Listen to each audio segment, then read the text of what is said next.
Ito ang tandaan nyo. Pagsisisihan nyo ang ginawa nyo ito.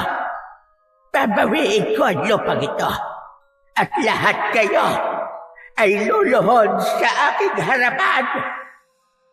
Lolo, tuyong-tuyo na rin po ang mga taniman at ang mga natitirang pananim po ay nangamamatay na. Natatakot po ko, Lolo. Nagsimula na ang sumpa ni Celia, Apo. Wala kang laban sa akin. Hindi mo kayang gamitin ng tama ang butya ng bagyo. Bakit hindi mo nalang ibigay sa akin yan upang magamit ko ang rurok ng kapangyarihan ng butyang hawak mo? Hindi ako papayag na mapunta sa kagaya mo ang mutyang ipinagkaloob sa akin ni Lumawig. Magandang araw po sa inyong lahat. Ang kwentong inyong mapapakinggan ay tungkol sa binatang si Agibis na pinagkalooban ng mutya ng mata ng bagyo. Nang dahil sa hindi pagkakasunduan ng dalawang tribo sa kanilang lugar, ay nagbitiw ng sumpa si Aling Celia. Dumapo ang matinding tagtuyot at taggutom sa baryo ni Agibis. Ngunit sa tulong ng mutya ng bagyo, ay naibalik ni Agibis sa normal ang lahat. Ngunit tapos na nga ba ang paghihiganti ni Aling Celia? Ano nga ba ang kayang gawin ng pusong binalot na ng pagkasakim at puot?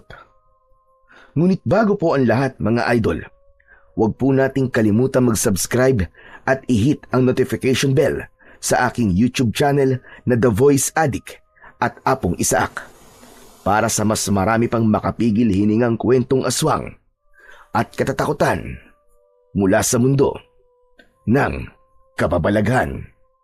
Umpisahan na po natin ang kwento. Ilang minuto nang nakatayo ang binatang si Agibis sa pintuan ng kanilang kubo. Halos 1 oras na ang nakakalipas simula nang umalis ang lolo Paking niya na siyang pinuno sa tribong kanilang kinabibilangan, ang tribong Gantayon. Sa baryong yon na kanilang kinaroroonan ay may 2 tribong naninirahan.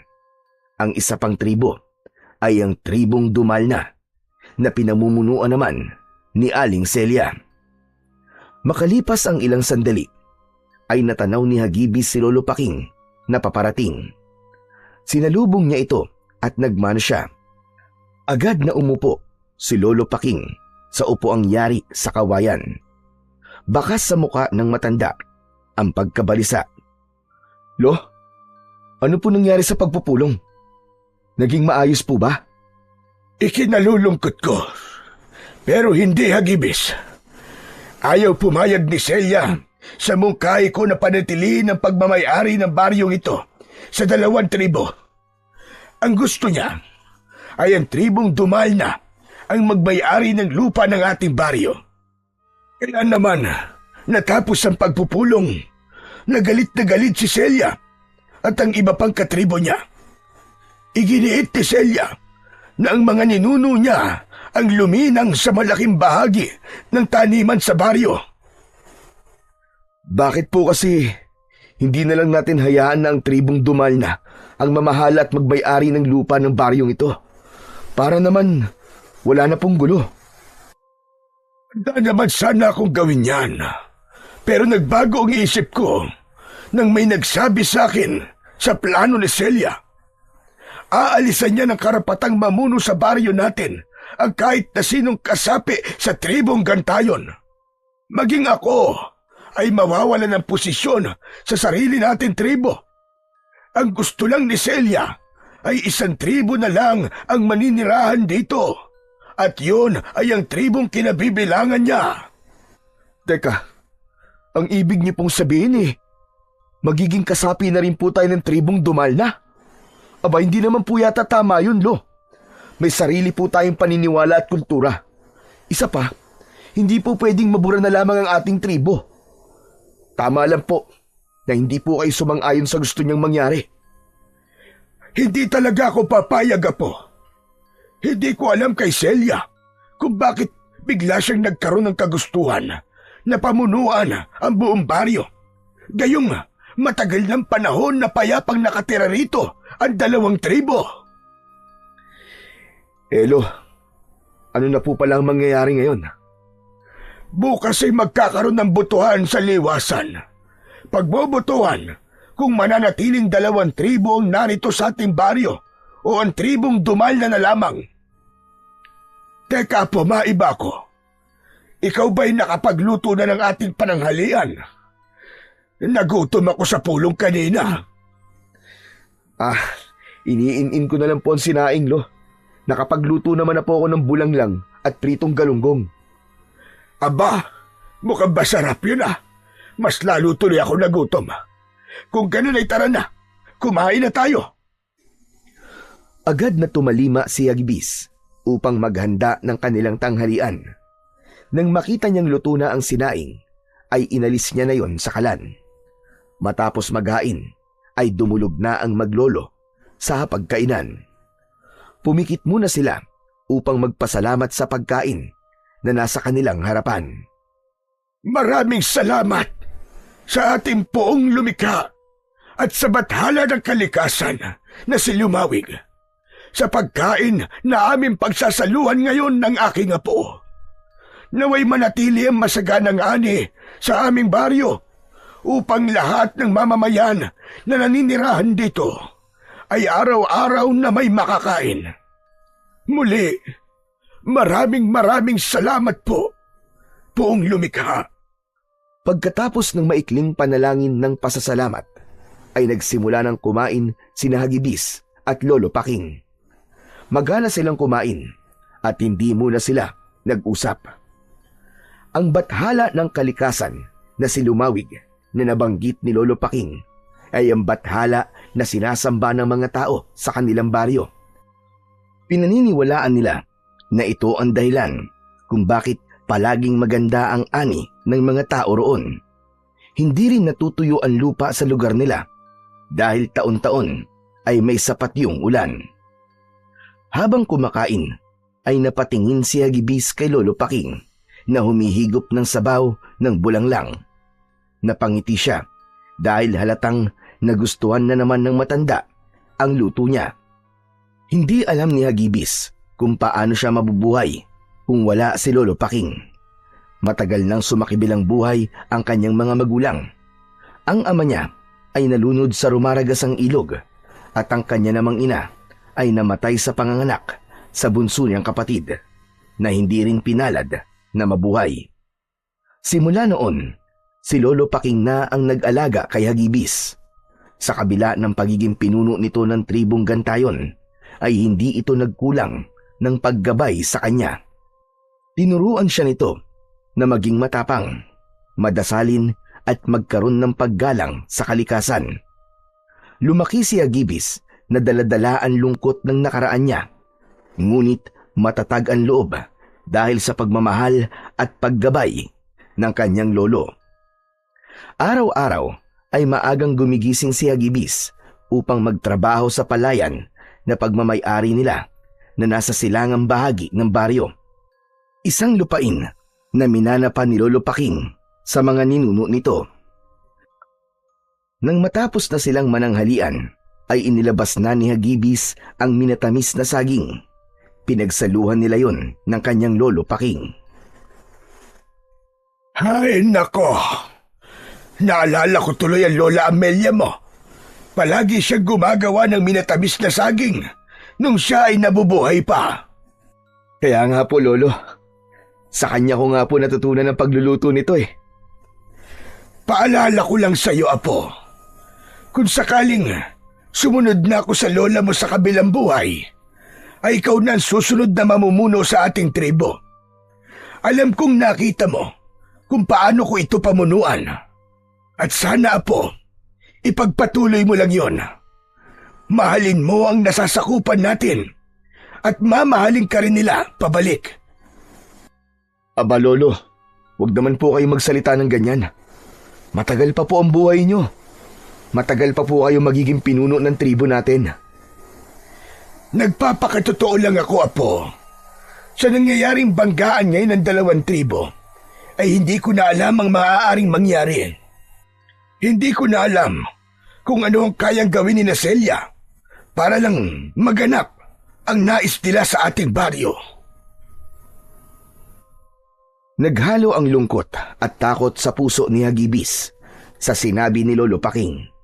Aminado siya na hindi na gaya ng dati ang relasyon ng tribong Gantayon at tribong Dumalna.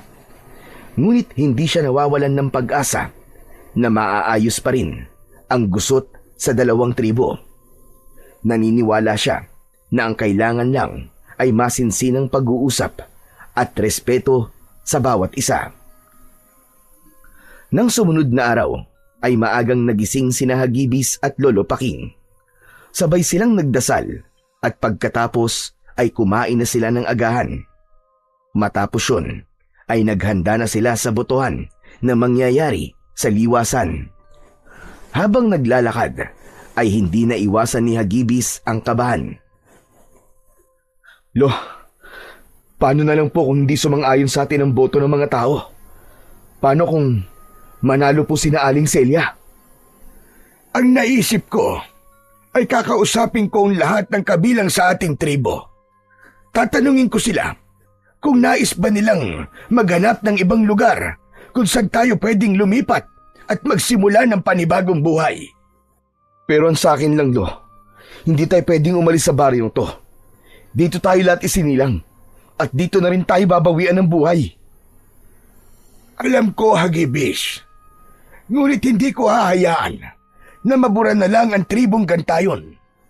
Kapag ginawa ko yun, ay parang tinraidor ko na rin ang ating buong angkan at ang mga ninuno natin. Ipagdasal na lang natin na ang botong mananalo ay siyang makakabuti para sa ating lahat. Sana nga po, Lo. Sana po ay gabayan tayong lahat ni Lumawig. Pagdating ni Hagibis sa liwasan ay marami ng tao ang naroon. Nasa maliit na entablado si Aling Celia at taas noo itong nakatingin ng diretsyo.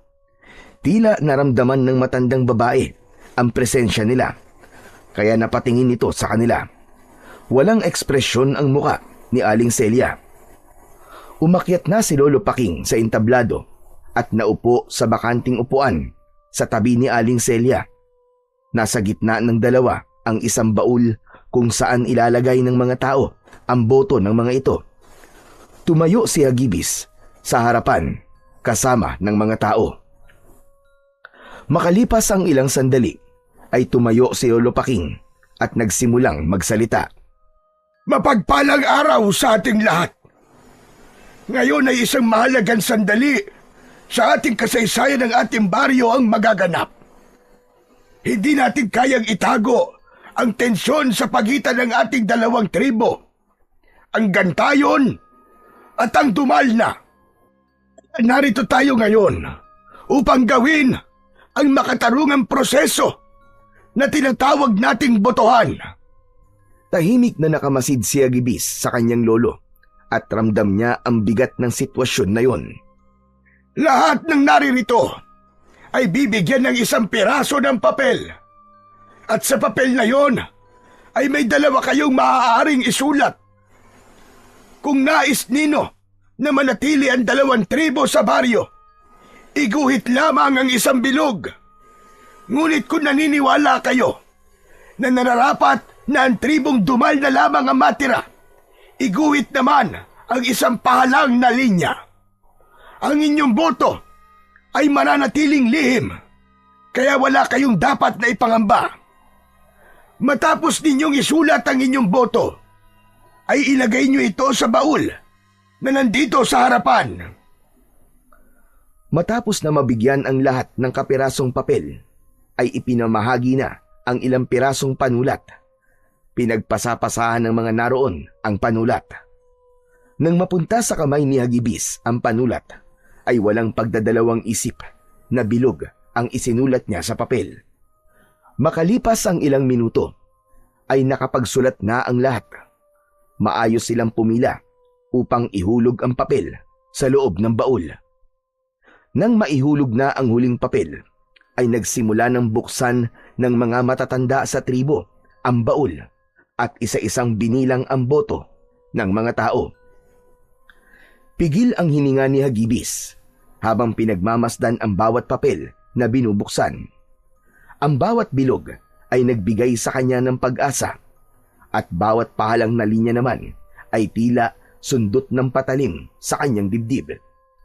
Naramdaman niyang bumibilis ang tibok ng kanyang puso habang unti-unting dumadalas ang bilang ng mga bilog. Matapos ang halos kalahating oras ng pagbibilang ng boto ng mga tao, ay idiniklara na ang may pinakamaraming boto ay ang pananatili ng 2 tribo sa baryo ni Hagibis. Nagsigawan ang mga taong bumoto para sa desisyon na yun, habang ang iba ay nanatiling tahimik at halatang diskumpiyado. Ngunit kung merong pinaka hindi masaya sa resulta ng boto, ay walang iba kundi si Aling Celia. Tumayo ito mula sa pagkakaupo at malakas na itinuktok nito ang tungkod sa entablado. Malakas ang kutob ko na nagkaroon ng dayaan. Nais kong muling ulitin ang pagbibilang ng boto. Mas marami ang kasapi ng aking tribo. Kaya't bakit kami matatalo? Celia, 3 beses nang inulit ang pagbibilang. Nanalo talaga ang aking mungkay. Isa pa, walang natalo sa botohan na ito. Lahat tayo ay nanalo dahil mananatili sa dati ang ating baryo. 2 magkaibang tribo, ngunit nagkakaisa at nakatira sa iisang lugar. Anong pagkakaisan sinasabi mo, Paking? Ilusyon mo lang ang bagay na yan. Walang pagkakaisa kung may nalalamangan. Ang aking tribo lamang ang dapat na manirahan sa baryong ito dahil ninuno ko ang nagpakahirap na lilangin ang lugar na ito. Hindi na napigilan pa ni Hagibis ang makisali sa usapan. Nais niyang maliwanagan ang isip ni Aling Celia ng sandaling yun. Teka, mawalang galang na po, Aling Celia. Mas makakabuti po kung igagalang natin ang boto ng mas nakakarami. Isipin na lang po natin na ito po ang kaloob ni Lumawig at ito po ang makakabuti para sa ating lahat. May kilabot na gumapang sa buong katawan ni Hagibis nang matalim na tumingin si Aling Celia sa kanya. Lapastangan! Hindi porket apo ka ng pinuno ng inyong tribo ay makikisali ka na sa aming pag-uusap. Isa pa, wala akong pakialam sa bathala yung si Lumawig. Ang tribo nyo lang ang naniniwala sa kanya at hindi ang aming tribo. Celia, hindi tama na nagsasalita ka ng ganyan sa aming bathala. Kung hindi ka naniniwala kay Lumawig, ay huwag mo sana siyang bastusin. Wala kayong pakialam. Ito ang tandaan mo, Paking. Hindi pa tayo tapos. Sisiguraduhin ko na ang tribong Dumal na pa rin ang tanging tribo na mananatili sa baryong ito. Naputol ang pagsasalita ni Aling Celia nang magsigawan ang mga tao. Kinantsawan ito at may mga nagsabi na hindi ito marunong tumanggap ng pagkatalo. Dahil doon ay mas lalong nag-init ang galit ng matandang babae. Isa-isang pinagdududuro ni Aling Celia ang mga taong nasa harapan nito. Wala kayong paggalang sa pinuno ng tribong Dumal na. Alam ko na ang mga nagsasabi ng hindi maganda sa akin ay mula sa tribong Gantayon. Sa bagay, hindi na ako dapat pang magtaka dahil ang inyong pinuno ay mapagpanggap at nagtatago lang sa mabait na imahe. Pero ito ang tandaan nyo. Pagsisisihan nyo ang ginawa nyo ito.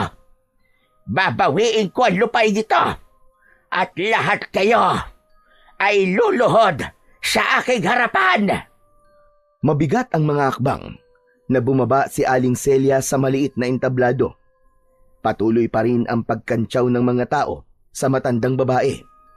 Sumunod kay Aling Celia ang mga kasama sa tribo nito at ang tanging natira sa liwasan ay ang mga bumoto na manatili sa baryo nila, ang 2 tribo. Pagkatapos ng pagboto sa liwasan at kaguluhan ay umuwi na sina Hagibis at Lolo Paking sa kanilang tahanan.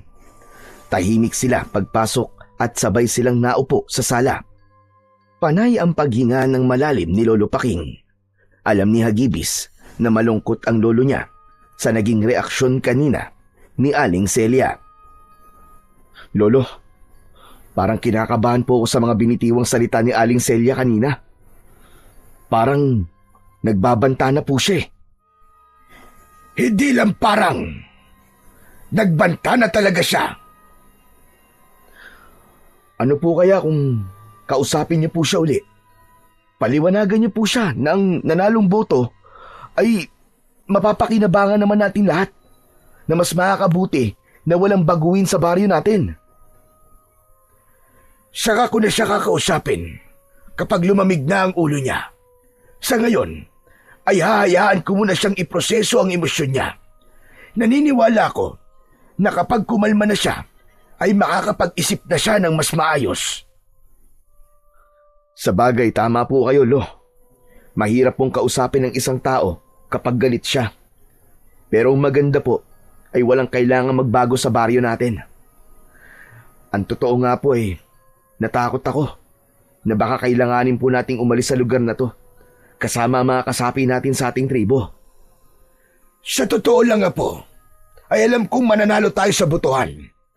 Ramdam ko na marami pa rin ang nais na manatili ang 2 tribo sa ating baryo. Nakita mo naman na kahit mas marami ang miyembro ng tribong Dumalna, ibig sabihin ay may mga Dumalna na bumoto na hindi pabor kay Celia. Bagamat nanalo ang gustong mangyari ni Hagibis sa kanilang baryo, ay hindi niya pa rin lubusang maging masaya. Paulit-ulit na umaalingaw-ngaw sa utak niya ang mga salita na binitiwan ni Aling Celia sa liwasan kanina. Inabukasan ng umaga, habang nag-aalmusal sina Hagibis at Lolo Paking, ay isang miyembro ng tribong Gantayon ang humahangos na nagtungo sa kanilang kubo. Sinabi nito na paalis na ang tribong Dumalna sa baryo nila sa pangunguna ni Aling Celia. Itinigil muna ni Hagibis ang pagkain at lumabas sila. Naabutan pa nila sina Aling Celia at ang lahat ng tribong Dumalna sa arko ng baryo. May bitbit ang mga ito ng mga gamit. Humarang sila at si Aling Celia ang humarap sa kanila. Celia, ano na namang ibig sabihin ito? Bakit kayo aalis? Hindi ba't ito naman ang gusto mo, Paking? Ang nanalong boto ay mananatili ang 2 tribo sa ating baryo. Walang nakalagay doon na aalis kayo. Ano ba naman ito, Celia? Wala nga. Pero wala na rin dahilan para manatili pa kami sa lugar na ito. Pero wag kang masyadong maging masaya, Paking. Babalik kami rito at babawi namin ang lupang ito. Aling Celia, wala naman po nagpapaalis sa inyo Manahimik ka, Hagibis. Palagi ka na lamang sumisigit sa usapan ng matatanda. Wala kang galang. May karapatan ng apo ko na makisali sa usapan natin, lalo na't siyang susunod na magiging pinuno ng aming tribo. Celia, mag-usap muna tayo. Kumalma ka muna at pag-isipan mo ng 1,000 beses ang iyong desisyon. Napakaraming 1,000 beses ko na nag-isip. Mapapagod lamang ang utak ko. Isa pa, buo na ang desisyon namin. Aalis kami rito. Pero gaya na sinabi ko kahapon, babawin kong lupa ng aking mga ninuno. At isinusumpa ko na sa pag-alis namin ay makakarada sa baryong ito ng tagtuyot. Walang palanim na mabubuhay sa lupang ito. Tandaan mo yan, Paking. Sisiguraduhin kong pagsisisihan yung lahat na ipinagkait nyo sa aming mga Dumalna. Ang lupang dapat ay sa amin. Wala nang nagawa sina Hagibis at Lolo Paking nang magpatuloy sa paglalakad sina Aling Celia palayo sa kanilang baryo. Lahat ng mga Dumalna ay masama ang tingin sa kanila. Lolo, hindi na po ba talaga natin sila mapipigilan? Pinal na ang desisyon ni Celia. Hayaan na lang natin sila, Hagibis. At baka magkagulo pa. Ang ikinakatakot ko lamang ay ang sumpang binitiwan ni Celia. Bakit naman po kayo matatakot doon? Salita lang naman po yun, Lo. Imposible po magkaroon tayo ng tagtuyot. Hindi po tayo pababayaan ng bathala ng kalikasan na si Lumawig. Hindi mo naiintindihan na po. Si Celia ay mula sa angkan ng mga babaylan at mangkukulam. Maaaring magkatotoo ang sumpang iniwan dito ni Celia. Kailangan ko magpatawag ng pagpupulong sa ating nasasakupan. Kailangan malaman nila na kailangan nating magtipid sa tubig at anihin na ang mga pananim na pwede nating anihin. Hindi na nag-aksaya pa ng oras si Lolo Paking. Agad nitong tinipon ang mga natitirang tao sa baryo na karamihan ay mula sa tribong Gantayon. Sa harap ng lahat ay ipinaalam ni Lolo Paking ang sumpa na binitiwan ni Aling Celia bago ito umalis. Ipinaliwanag ni Lolo Paking ang mga dapat paghandaan gaya ng pagtitipid ng tubig, ang mas maingat na pag-aani ng mga pananim at ang pagbabantay sa mga palatandaan ng pagdating ng tagtuyot. Tahimik lang si Hagibis habang pinagmamasdan ang mga kabaryong seryosong nakikinig sa kanyang lolo. May mga nanay na may kalong na bata, matatanda at ang ilang magsasakang may putik pa sa paa mula sa palayan. Bagamat maganda pa ang lagay ng panahon ng mga sandaling yon, ay may takot na unti-unting nagigising sa dibdib ni Hagibis. Nang matapos ang mabilisang pagpupulong, ay bumalik na ang mga tao sa kani-kanilang gawain, habang sina Hagibis at Lolo Paking naman ay nagtungo na sa kanilang taniman at palayan. Siniguro nila na may sapat na tubig sa irigasyon. Nang sumunod na araw, ay nagsasagawa ang lahat ng ritual ng pag-aalay kay Lumawig upang masiguro nila na hindi magkakaroon ng tagtuyot sa kanilang baryo. Pagkatapos ng ritual ng pag-aalay, ay naglakad na sina Hagibis pauwi. Lo, matanong ko po kayo. Sa tingin niyo po ba ay hindi na po mangyayari ang sumpa ni Aling Celia? Sa aking palagay, ay ginawa na natin ang lahat para makontra ang sumpa ni Celia. Umasa tayo at patuloy na magdasal na sana ay hindi tayo pabayaan ni Lumawig. Kahit minsan naman po hindi po niya tayo pinabayaan. Minsan nga, kahit hindi umaayon ang panahon sa mga itinatanim natin, ay maganda pa rin ang ating ani. Kahit paano, ay naging kampante sina Hagibis na hindi mangyayari sa baryo nila ang sumpa ni Aling Celia. Mas pinaghusay pa ng mga tao roon ang pag-aalaga sa mga pananim, lalo na sa mga palay. Hanggang sa lumipas ang mga araw, ay walang kakaibang nangyari sa mga pananim. Manaka-naka ay nagkakaroon pa ng pag-ulan, kaya hindi natutuyo ang mga lupa. Ganun pa man, patuloy pa rin ang pagtitipid ng tubig ng mga tao. Ngunit isang umaga, medyo mainit ang panahon, kaya naisipan ni Hagibis na maligo upang maging presko ang kanyang pakiramdam. Kinuha niya ang timba sa kanilang banyo. Sumisipol na naglakad siya papunta sa nag-iisang poso sa kanilang baryo, kung saan kumukuha ang lahat ng tubig.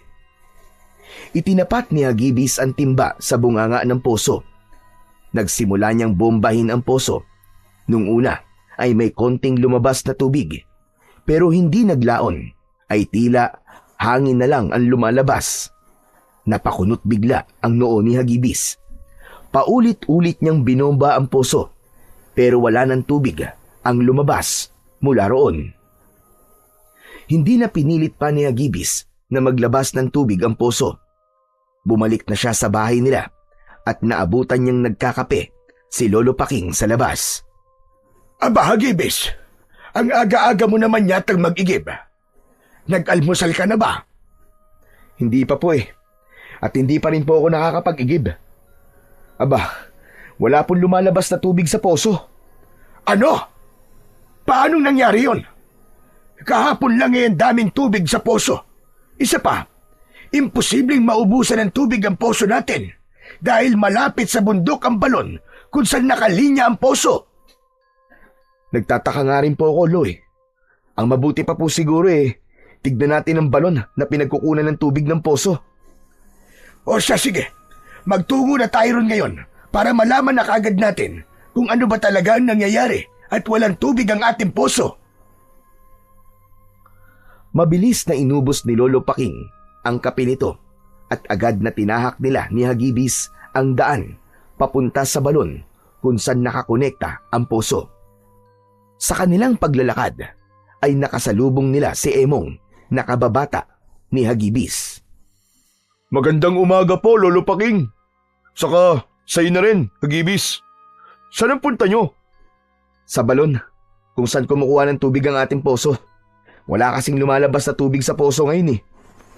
Ano sabi mo? Paano nangyari yun? Kagabi lang ay naligo pa nga ako sa may poso eh. At tagal-tagal ko naligo at ang lakas-lakas pa ng tubig sa poso. Teka, hindi kaya naubos ko yung tubig kasi matagal ako naligo? Imposible naman yung mangyari, Emong. Pero may hinala kami ni Lolo na baka naubos na ang tubig sa balon. Hala, ganun ba? Akala ko ako may kasalanan eh. O sige, samahan ko na kayo. Wala naman akong gagawin eh. Hinayaan ni Hagibis na sumama sa kanila si Emong. Medyo naging matagal ang kanilang paglalakad dahil nasa paanan ng bundok ang balon. Nang makarating sila roon, ay tagaktak na ang kanilang pawis. Hingal na hingal si Emong at parang mawawalan na ito ng malay. Grabe, kakaiba ang init ng panahon ngayon ah. Parang ilang metro lang ang layo ng araw sa atin. Ang sakit sa balat ng init. Kaya nga, nakapagtataka nga ang panahon ngayon. Dapat ay tag-ulan na. Ngunit hindi pa tayo nakakaranas ng ulan ngayong linggo na to. Lo, hindi kaya nagkatotoo na po ang sumpa ni Aling Celia? Una, nakakapagtaka po ang sobrang init ng panahon ngayon. Tapos, bigla po nawala ng tubig ang poso natin. Huwag ka na munang magsalita ng tapos, iyo. Baka naman may sira lang ang poso. O di kaya barado ang linya. Pinagtulungan ng tatlo na alisin ang takip ng balon na gawa sa semento. Mabigat yun, kaya bahagya silang nahirapan. Sa pagkakaalis ng takip ng balon, ay napanganga silang tatlo. Habang si Hagibis ay hindi makapaniwala na tuyong-tuyo na talaga ang balon at kahit isang patak ng tubig ay wala. Mahabagin langit! Anong nangyari? Bakit ganito katuyot ang ating balon? Lo, mukhang totoo nga po ang sumpa ni Aling Celia. Ito na po marahil ang umpisa ng tagtuyot sa ating baryo. Hindi. Hindi ito maaaring mangyari. Magugutom tayong lahat kung wala tayong pagkukunan ng tubig. Ang mga pananim natin, kailangan ay maani kagad natin ang mga yon. Agad na kumilos si Lolo Paking. Sa utos nito ay agad na inani ng mga magsasaka ang pananim bago pa mamatay ang mga aning yon dahil sa labis na init. Bitbit ang mga sako, bayong at basket ay mabilis nilang isinilid ang mga ani saka dinala sa lumang imbakan sa likod ng bahay ni Lolo Paking. Makalipas ang ilang araw, unti-unting naramdaman ni Hagibis ang pagbabago sa hangin.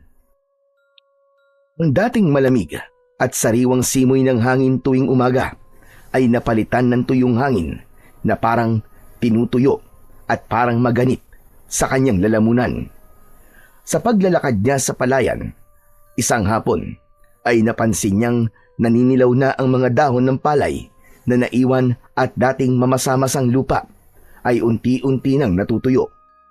May mga bahagi din ng bukid na nagkaroon na ng mga bitak na maninipis pa lamang, ngunit nagdulot pa rin yun ng kaba at takot kay Hagibis. Huminto siya sandali at yumuko. Hinaplos niya ang lupa at napansin ang init na nanggagaling doon. Init na hindi pangkaraniwan sa panahong yun. Sa kanyang dibdib ay unti-unting sumisiksik ang pag-aalala. dahil sigurado siya na nagsisimula na nga ang sumpa ni Aling Celia. Nagkukumahog na umuwi si Hagibis at naabutan niya si Lolo Paking na nag-uutos sa mga magsasaka sa tamang pag-iimbak ng mga ani upang hindi kagad mabulok ang mga yon. Pagkakita sa kanya ni Lolo Paking ay hinarap siya nito. Ano, Apo? Kumusta ang pagtungo mo sa palayan? Ano na ang lagay ng lupa doon? Lo, hindi po maganda. Nagkakaroon na po ng mga bitakan lupa. Tuyong-tuyo na rin po ang mga taniman at ang mga natitirang pananim ay nangangamatay na. Lo, natatakot po ako. Baka kapag naubos na po ang ating inimbak na mga pagkain, ay hindi na mabuhay ang mga binhi na sunod nating itatanim. Nagsimula na. Nagsimula na ang sumpa ni Celia, Apo. Pero hindi tayo susuko. Naguhukay na ang ilang kalalakihan upang gumawa ng panibagong balon na pagkukunan natin ng tubig. Tuloy-tuloy pa rin ang ritual ng pag-aalay natin kay Lumawig. Alam kong hindi tayo pababayaan ng bathala ng kalikasan. Hindi niya hahayaan na maghirap tayo ng matagal. Hindi po kaya. Dapat po ihanapin natin si Aling Celia. Kausapin po natin siya. Nabawiin niya po ang kanyang sumpa. Sa tingin ko po, ay yun lamang ang tanging paraan para bumalik na po sa normal ang buhay natin. Sana nga ay ganun lamang kadaling hanapin siya. Kung alam mo lang, may mga tao akong inutusan para gawin ang iyong sinabi. Pero kahit bakas ni Celia, ay hindi nila makita. Nang sandaling yon ay mas lalong tumindi ang takot ni Hagibis. Ramdam niya na kapag nagtagal sila sa ganong sitwasyon, ay marami pang hindi magagandang mangyayari sa kanilang baryo at sa mga taong nakatira rito.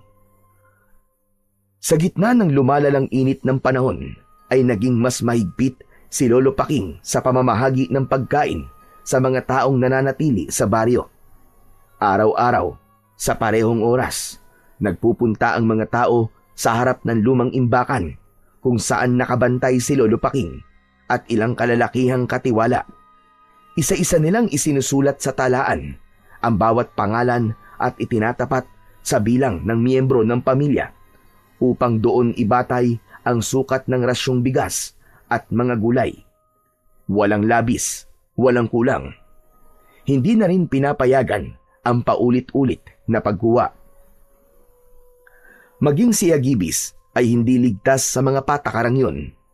Bahagi siya ng mga tumutulong sa pamamahagi at araw-araw niyang nakikita kung paanong unti-unting nababawasan ang kanilang supply habang nadadagdagan naman ang gutom sa mga mata ng mga tao. Samantala, patuloy ang pagsisikap ng ilang kalalakihan na maghukay ng panibagong balon sa isang bahagi ng bukid. Ngunit matapos ang ilang araw ng paghukay at pagsusunog ng balat sa araw, ay wala silang nakitang tubig sa ilalim ng lupa. Ang mga bukirin ay halos abo na ang itsura at maging ang mga naunang inaning gulay at bigas ay unti-unti nang nabubulok. Isang umaga ay nagtipon-tipon ang mga tao sa liwasan. Nasa unahan si Lolo Paking at nasa tabi nito si Hagibis. Ramdam ni Hagibis ang bigat ng responsibilidad ng kanyang lolo, kaya hindi niya ito iniwanan dahil alam niya na sa ganung pagkakataon ay kailangan siya nito.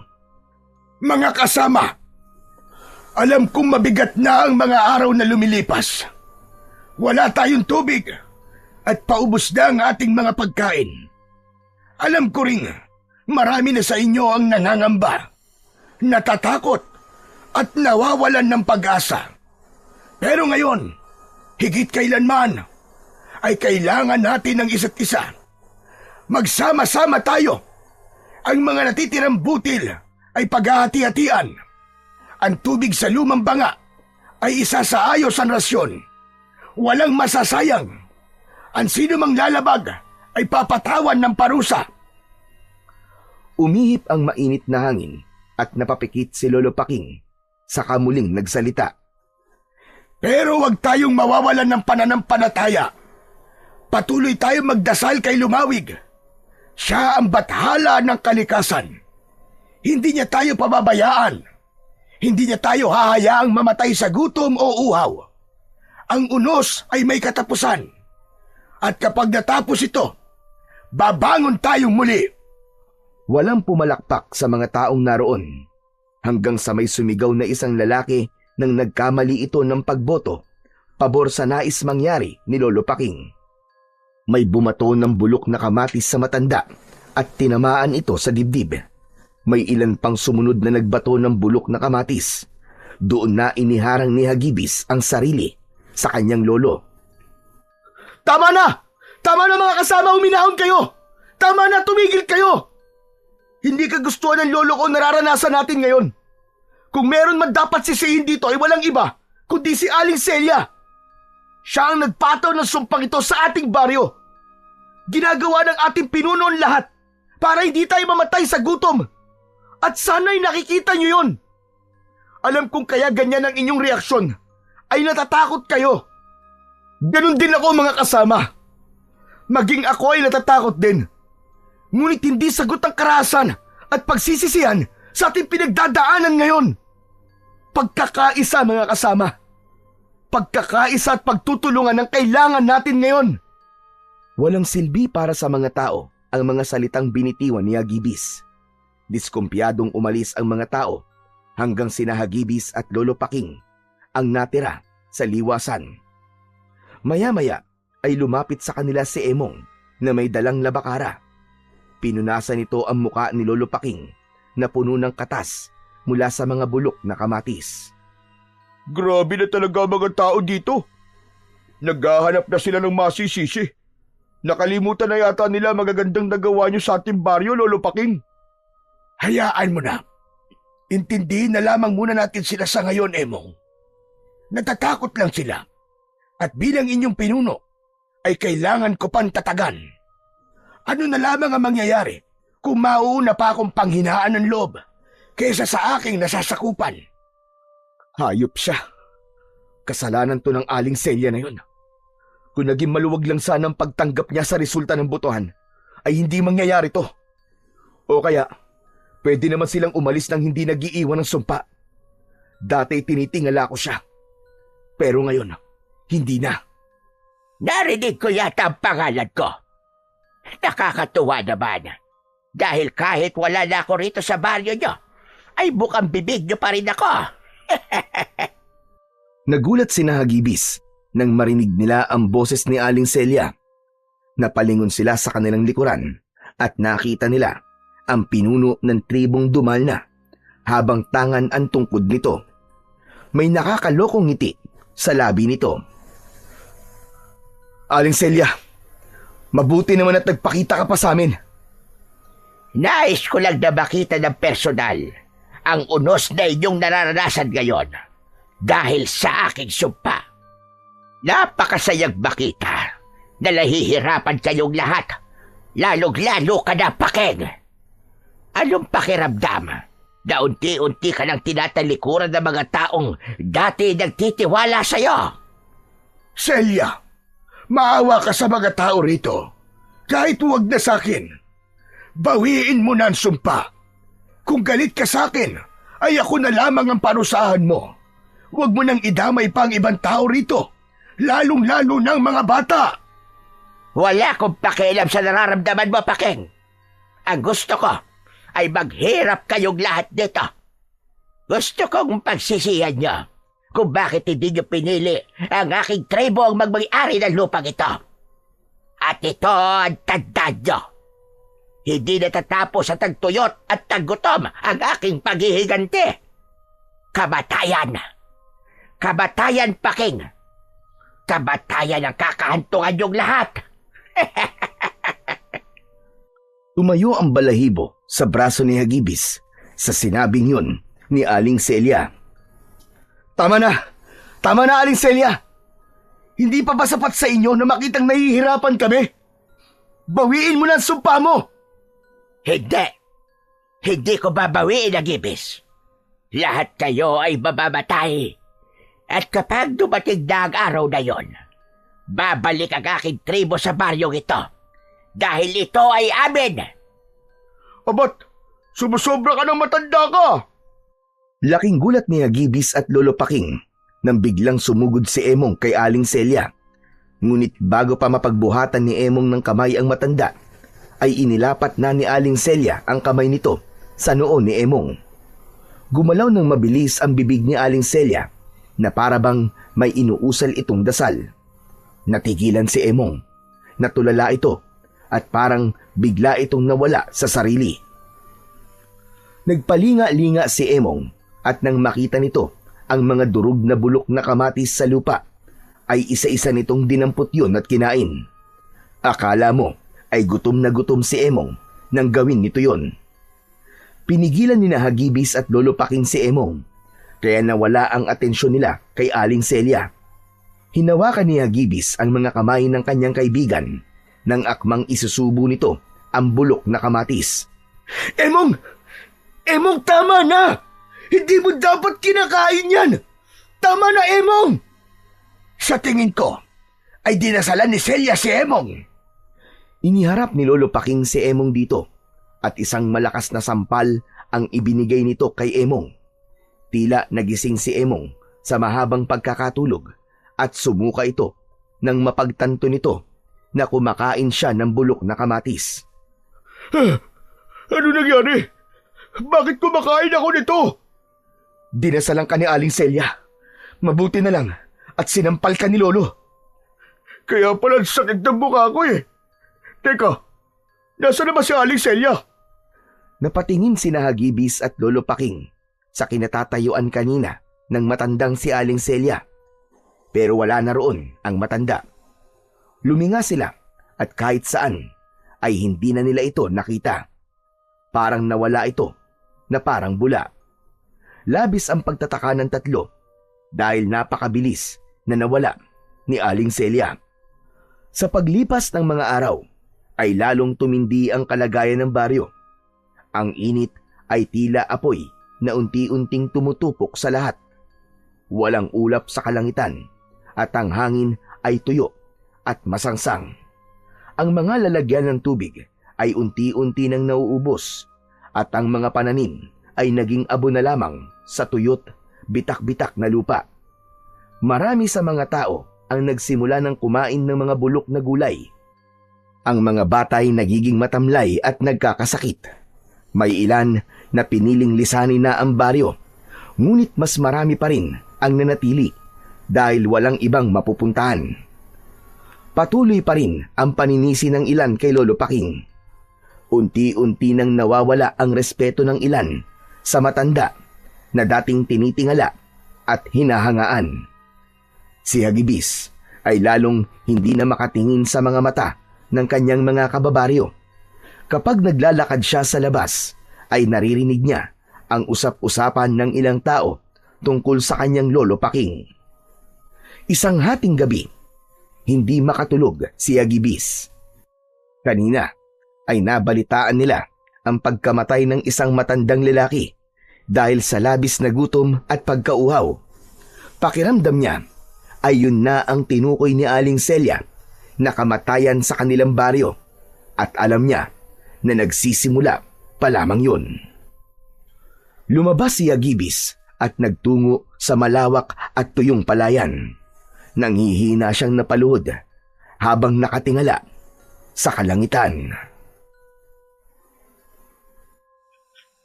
Lumawig! Bathala ng kalikasan! Hindi na po namin alam ang aming gagawin. Hirap na po kami. Kung galit ka po sa amin, sabihin niyo po. Kung may kasalanan po kami, turuan niyo po kaming bumawi. Sinubukan lang po namin protektahan ng lupaing minahal namin. Pero ngayon, mahal na bathala, parang pinarurusahan niyo kami. Pakiusap, bigyan niyo po kami ng tubig. Bigyan niyo po kami ng bagong simula. Hindi na nga napigilan ni Hagibis ang mapahagulgol. Yumuko siya at hinayaan niya ang pagdaloy ng kanyang mga luha. Habang nakaluhod si Hagibis sa gitna ng tuyot na palayan, ay biglang umihip ang malamig na hangin mula sa iba't ibang direksyon. Kasunod nun ay isang liwanag ang bumaba mula sa langit. Sa gitna ng liwanag ay unti-unting lumitaw ang isang nilalang na matangkad kumpara sa pangkaraniwang tao. Ang balat nito ay kulay kayumanggi. Ang kasuotan nito ay isang balabal na tila yari sa ginto. Mahaba at itim ang buhok nito. Nakikita at naririnig ko ang inyong paghihirap, Hagibis. Ngunit ang sumpang nakakabit sa inyong baryo ay lubhang malakas. Ano to? Lumawig! Lumawig! Mahal na bathala ng kalikasan! Muling yumuko si Hagibis. Humalik siya sa lupa bilang pagbibigay ng galang sa bathala. Hindi siya makapaniwala na magpapakita sa kanya ang bathalang kanilang sinasamba. Tumayo ka. Tumayo ka, Hagibis. Pagmasdan mo ako. Ngunit, bathalang Lumawig, hindi ko po kayo karapat-dapat na makita. Kung hindi ka karapat-dapat, ay wala ako ngayon sa iyong harapan. Marahang tumingin si Hagibis kay Lumawig. Tumayo siya at tinignan ang bathala. Tahimik lamang si Lumawig habang nakatingin kay Hagibis.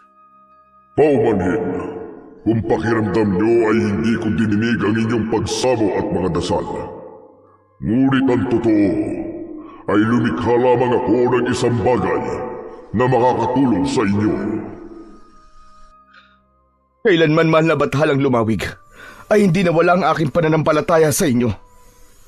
Pero anong bagay po ang inyong tinutukoy? Inilahad ni Lumawig ang kanang kamay niya.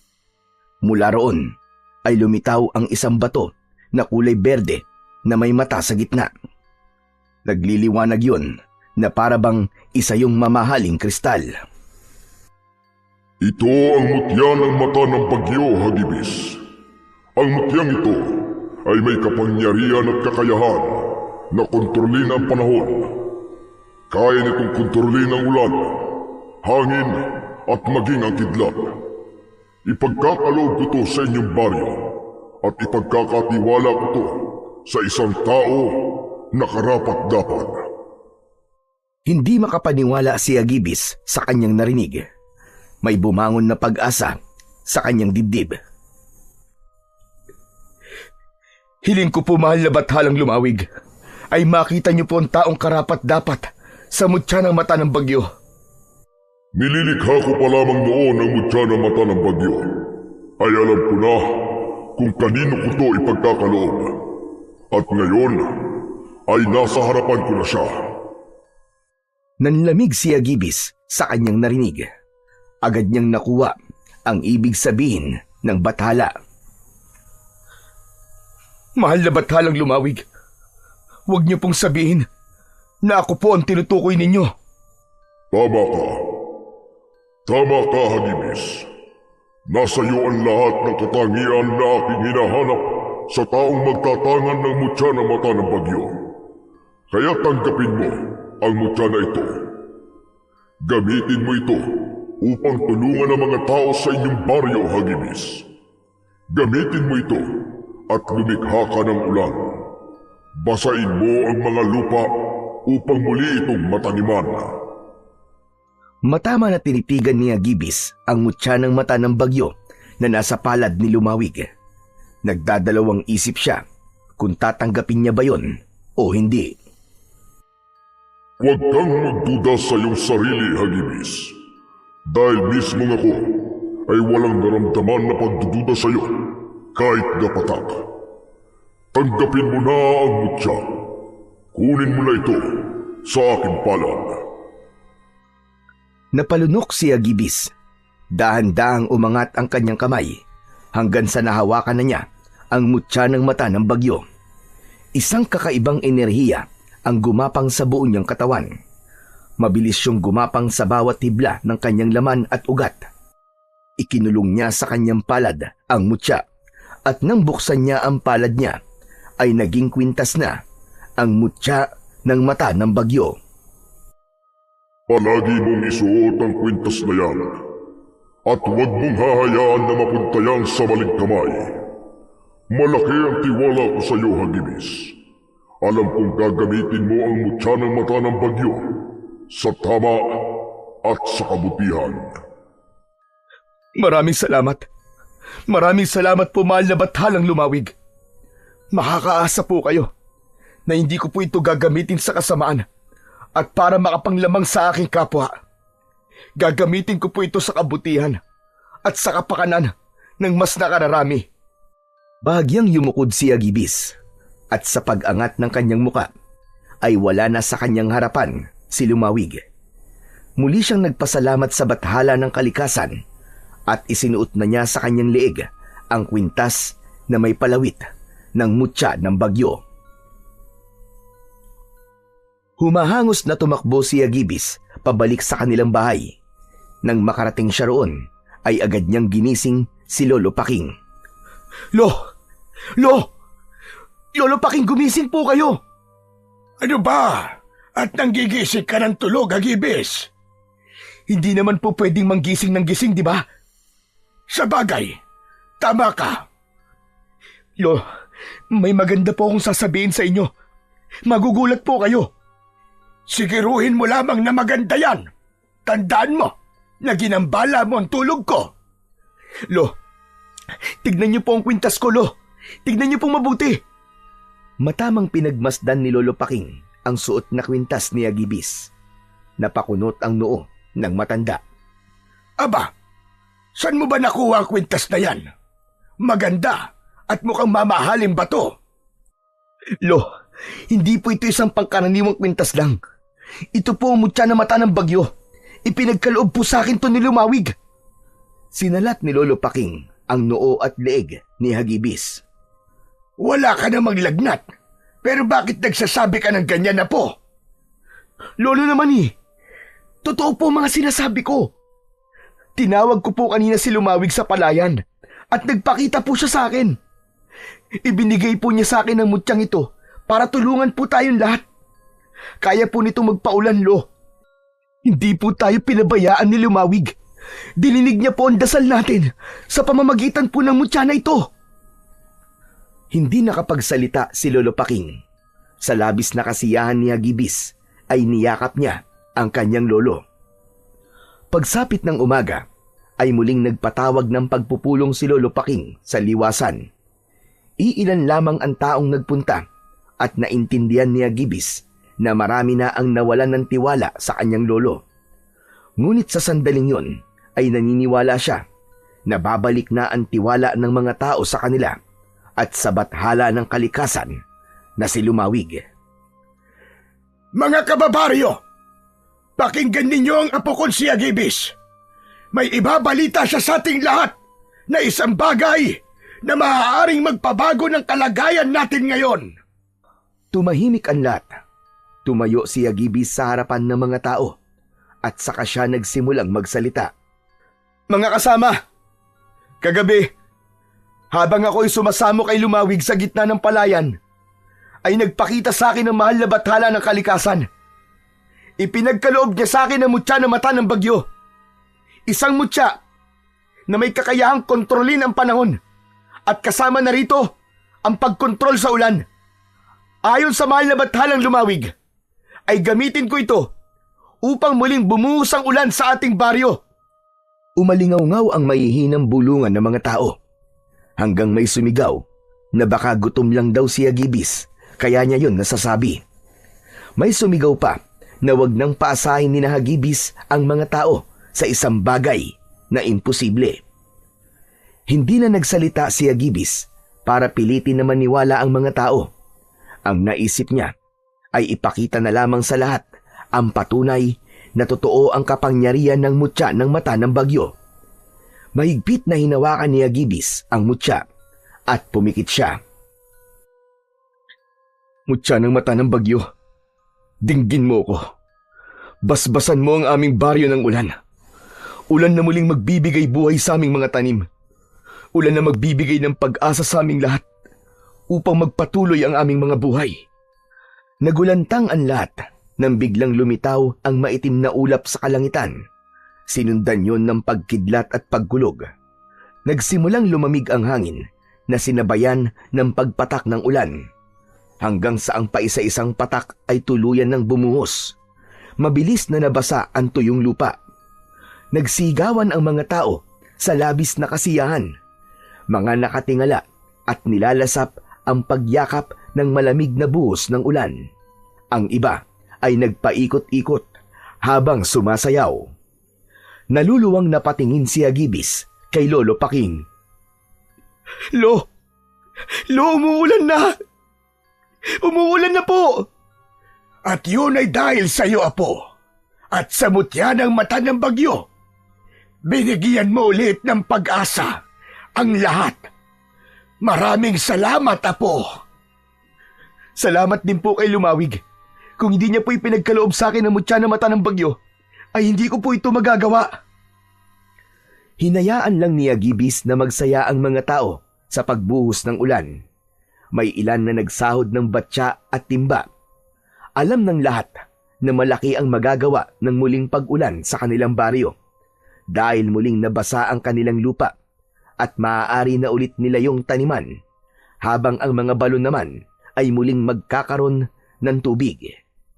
Muling nabuhay ang baryo ni Hagibis matapos ang matinding tagtuyot. Mabilis na natutunan ni Hagibis na gamitin ang mutya ng mata ng bagyo upang kontrolin ang ulan. Nagtanim ulit ang mga tao ng palay, mais at gulay. Ang mga dating tuyong balon ay muli nang napuno ng malinaw at malamig na tubig. Maraming tao ang humingi ng tawad kay Lolo Paking. Hindi rin nakalimutang pasalamatan ng mga tao si Agibis. Nagkaroon din sila ng ritual ng pag-aalay para kay Lumawig bilang pasasalamat sa mutya ng mata ng bagyo. Unti-unting nakabangon ang baryo ni Hagibis at doon niya napatunayan na mas malakas ang kapangyarihan ng isang bathala kumpara sa isang sumpa. Isang umaga, masayang pinagmamasdan ni Agibis ang mga taong nagtatanim ng palay. Nasa tabi niya si Emong na kumakain ng saging. Grabe, Agibis! Sino mag-aakala na babalik na sa dati ang baryo natin, no? Mabuti na lang talaga at nandiyan ka at ang mutya ng mata ng bagyo. Kaya nga eh. Kaya salamat pa rin kay Lumawig dahil siya nagbigay sa atin ng mutya ng mata ng bagyo. Pero alam mo, Emong, sa nangyari sa baryo natin ay isang bagay na napagtanto ko. Yun ay hindi dapat tayo mawalan ng tiwala sa plano ng Diyos sa atin kahit puro pagsubok at paghihirap pa ang ating nararanasan. Dahil ibibigay niya ang ipinagdarasal natin sa tamang panahon at pagkakataon. Nox! Ang talinghaga mo na magsalita ngayon, ha? Napangiti na lang si Agibis. Babalik na sana siya sa pagtulong sa pagtatanim ng biglang hawakan ni Emong ang braso niya. Teka, sandali lang, Agibis. Tignan mo yung matandang babae na nasa ilalim ng puro ng bangga. Tignan mo, ayun o. Hindi ba? Parang si Aling Celia yun. Tinignan ni Agibis ang matandang itinuro ni Emong sa kanya. Medyo may kalayuan yun, kaya hindi niya masigurado kung si Aling Celia nga ba yun. Upang malaman nila kung tama ang kanilang hinala, ay lumapit sila at doon nila nalaman na si Aling Celia nga yun. Matalim ang mata ni Aling Celia at mahigpit ang pagkakahawak nito sa tungkod. Oh, ano ka ngayon, Aling Celia? Walang sinabi ang sumpa mo sa mutya ng mata ng bagyo ni Agibis. Emong, tama na. Huwag ka magsalita ng ganyan sa kanya. Mutya ng mata ng bagyo? Anong mutya ng mata ng bagyo sinasabi mo, Emong? Nakikita mo ba ang kwintas ni Agibis? Yan ang mutya ng mata ng bagyo. Ibinigay sa kanya ni Lumawig, kaya umulan na dito ulit sa baryo. Tignan mo, nakakapagtanim na ulit ang lahat. Walang iyang Lumawig yan. Talagang nakialam pa. Aling Celia, iginagalang kita. Pero wala po kayong karapatan na magsalita ng ganyan sa bathala ng kalikasan. Hindi ko sinasamba ang Lumawig na yon. Kaya wala kang pakialam kung paano ko siya tawagin. Pero sige lang, magpakasaya kayo ngayon. Marahil ay napagtagumpayan nyo ang aking sumpa. Pero ang kamatayan na darating sa baryong ito ay hindi nyo mapipigilan. Wala na po mamamatay kasi nakakapagtanim na po kami. Hindi na kami magugutom at mauuhaw. Isang malademonyong ngiti ang sumilay sa labi ng matanda na nagdulot naman ng kilabot kay Hagibis. Sinabi ko bang dahil sa gutom at uhaw kayo mamamatay? Dadana ka dugo. Lahat ay mamamatay sa marahas na paraan. Maganda kayo, Hagibis. Malapit niyang mangyari ang kamatayan na tinutukoy ko. Mahinang tumawa si Aling Celia. Saka ito tumalikod at naglakad palayo. Gigil na dinuro ni Emong si Aling Celia. Al sama talaga ng ugali mo, matanda ka! Ano kaya kung sugurin ko siya para hindi na siya makabalik dito? Hayaan mo na siya, Emong. Pakiramdam ko nananakot lang yun. Saka sige, sugurin mo siya. Nakita mo naman na nangyari nung huling ginawa mo yun, di ba? Kumain ka bigla ng bulok na kamatis. Baka ngayon, putik naman ang kainin mo dahil sa dasal ni Aling Celia. O ano, sige, sugurin mo. Ay, sa bagay, tama ka. Hanggang ngayon nga nalalasahan ko pa rin yung bulok na kamatis Ang bakla. Natawa si Hagibis sa sinabi ni Emong. Nang mawala na sa paningin nila si Aling Celia, ay bumalik na sila ng kanyang kaibigan sa pagtulong sa pagtatanim sa mga magsasaka. Hindi na binanggit pa ni Hagibis kay Lolo Paking ang naging pag-uusap nila ni Aling Celia. Para sa kanya ay pawang pananakot lang ang mga sinabi ng matandang babae para sirain ang magandang nangyayari sa kanilang baryo. Ang nais ni Hagibis ay mas pagtuunan ng pansin ang kapangyarihan ng mutya ng mata ng bagyo at kung saan pa nila yon maaaring gamitin para mas lalong umunlad ang kanilang lugar. Nang panahon kasi na yon ay tanging pagkontrol pa lamang sa ulan ang kanyang nagagawa. Hindi pa niya nasusubukan na kontrolin ang hangin at kidlat. Isang gabi ay masayang nagkwekwentuhan sina Hagibis at Lolo Paking habang naghahapunan. Alam mo bang tuwan-tuwa ang mga bata dahil may nabuong sapa sa bukana ng gubat? Yun ay dahil sa pagpapaulan mo, Apo. Nabalitaan ko nga din po yan kanina kay Emong. Maganda po na may bagong mapaglilibangan po ang mga bata dito sa baryo natin. Oo nga pala. Nasubukan mo na bang iba pang kapangyarihan ng mutya ng mata ng bagyo? At kung saan mo pa ito maaaring gamitin? Hindi pa nga po, Lo Pero pinag-aaralan ko na po. Ang gusto ko po kasi ay sigurado ako na magagamit ko ang mutya sa pagtulong sa mga tao. Dapat yung makikinabang po ang lahat. Yan! Yan, Apo! Yan ang dahilan ni Lumawig kung bakit niya ipinagkatiwala sa iyo ang mutya ng mata ng bagyo. Alam niya na gagamitin mo yan sa kabutihan. Ipinagmamalaki kita, Apo. Napangiti si Hagibis sa sinabing yon ng kanyang lolo. Lo, maraming salamat po. Pero yun naman talaga ang ipinangako ko kay Lumawig nang ibigay niya po sa akin ang mutya ng mata ng bagyo.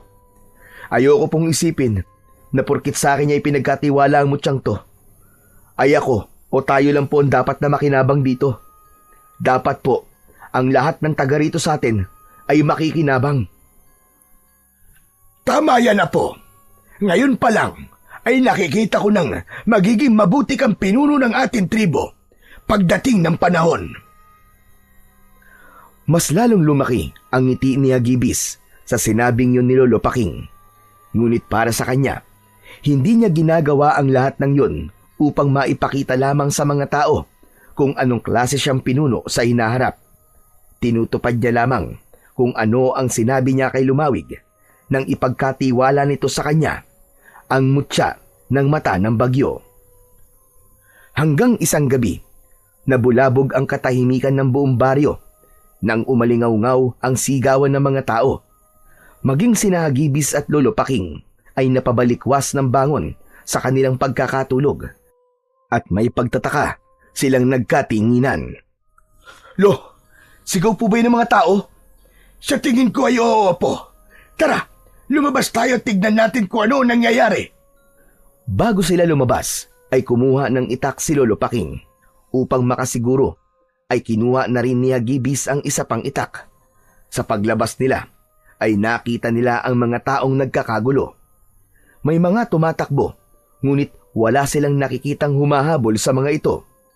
Isang babaeng takot na takot ang hinarang ni Lolo Paking upang tanungin kung ano ang nangyayari. Ayon sa babae, ay merong tila taong putik na pumasok sa bahay nito at inatake ito at ang asawa nito. Nalaman nila na pinatay ng mga taong putik na yon ang asawa ng babae. Luminga sina Hagibis sa paligid at nakiramdam. Wala silang nakitang kakaiba. Naglakad sila hanggang sa makarating sila sa maputik na bahagi ng baryo. Nang tumapak sila sa putik, ay laking gulat nila nang may humawak at humila sa kanilang mga paa. Natumba ang maglolo at napaupo sila. Mula sa putik ay lumitaw ang dalawang nilalang na may nakakatakot na itsura na balot ng putik. Hindi nila yon napansin dahil humalo ang mga yon sa putik na nasa daan. Namumula ang mga mata ng dalawang nilalang. May matutulis na mga ngipin at mga kuko. Malaki ang bibig ng mga yon na parabang kayang-kayang lunukin ng mga yon ang isang buong bata. Hagibis! Mga aswang ang mga yan! Saan galing ang mga nilalang na yan, Lolo? Hindi ko rin alam. Pero huwag kang matatakot, Hagibis. Kailangan natin silang paslangin. Mabilis ang kilos ng mga aswang. Agad na sumugod ang una at sinugod si Hagibis. Inundayan niya ito ng saksak sa tagiliran at napaatras ang aswang. Galit na galit itong umangil. Sinugod ni Hagibis ang aswang at bago pa ito makaiwas ay isang malalim na hiwa sa leeg ang ibinigay niya rito. Halos humiwalay ang ulo ng aswang sa katawan nito at walang buhay itong bumagsak sa lupa. Ang isa pang aswang ay umatake mula sa kanan. Naagapan ito ni Lolo Paking at sumalubong ang itak dito. Tumama iyon sa braso ng halimaw. Napaurong ito, ngunit bumelo lang pala yun upang sunggaban si Lolo Paking. Bumaon ang matatalim na kuko ng aswang sa dibdib ng matanda. Napasigaw si Lolo Paking at napaluhod nang dahil sa labis na sakit. Napasigaw si Hagibis at mabilis na tumakbo na parang isang bagyong dumadaluhong. Inundayan niya ng sunod-sunod na suntok at taga ang aswang at sa isang mabilis na galaw, sinaksak ni Hagibis ang puso ng aswang gamit ang matalim na dulo ng itak. Napaatras ang halimaw at nanlaki ang mga mata nito. Kasunod nun ay bumulagta ito sa lupa. Umikot ang tingin nila sa paligid nang hilakbot si Hagibis nang makita niya ang napakaraming aswang na balot sa putik na inaatake ang mga tao. Lolo, ako na pong bahala rito. Bumalik na po kayo sa bahay. Hindi maaari. Kailangan kong ipagtanggol ang mga tao. Pero may sugat po kayo, Lo. Nasasayang ang oras natin sa pag-uusap na ito. Sige na! Biglang tumakbo si Lolo Paking papunta sa isang aswang na nilalapa ang isang lalaki. Tinagayon ni Lolo Paking sa batok, habang si Hagibis naman ay tinulungan ang mag-ina na muntik ng sunggaban ng isang aswang. Sa dami ng mga aswang na naroon ay hindi na alam ni Hagibis at Lolo Paking kung sino ang unang tutulungan. Hanggang sa isang napakalakas na pag-angil mula sa kung saan ang umalingaw-ngaw. Mula sa madilim na bahagi ng baryo ay lumabas si Aling Celia na may malaking ngiti sa labi. Huminto ang mga aswang na balot sa putik sa pag-atake at nagtipon-tipon ang mga yon sa likod ni Aling Celia. Tumayo si Hagibis at Lolo Paking, ilang metro lamang ang layo mula kay Aling Celia at sa mga aswang.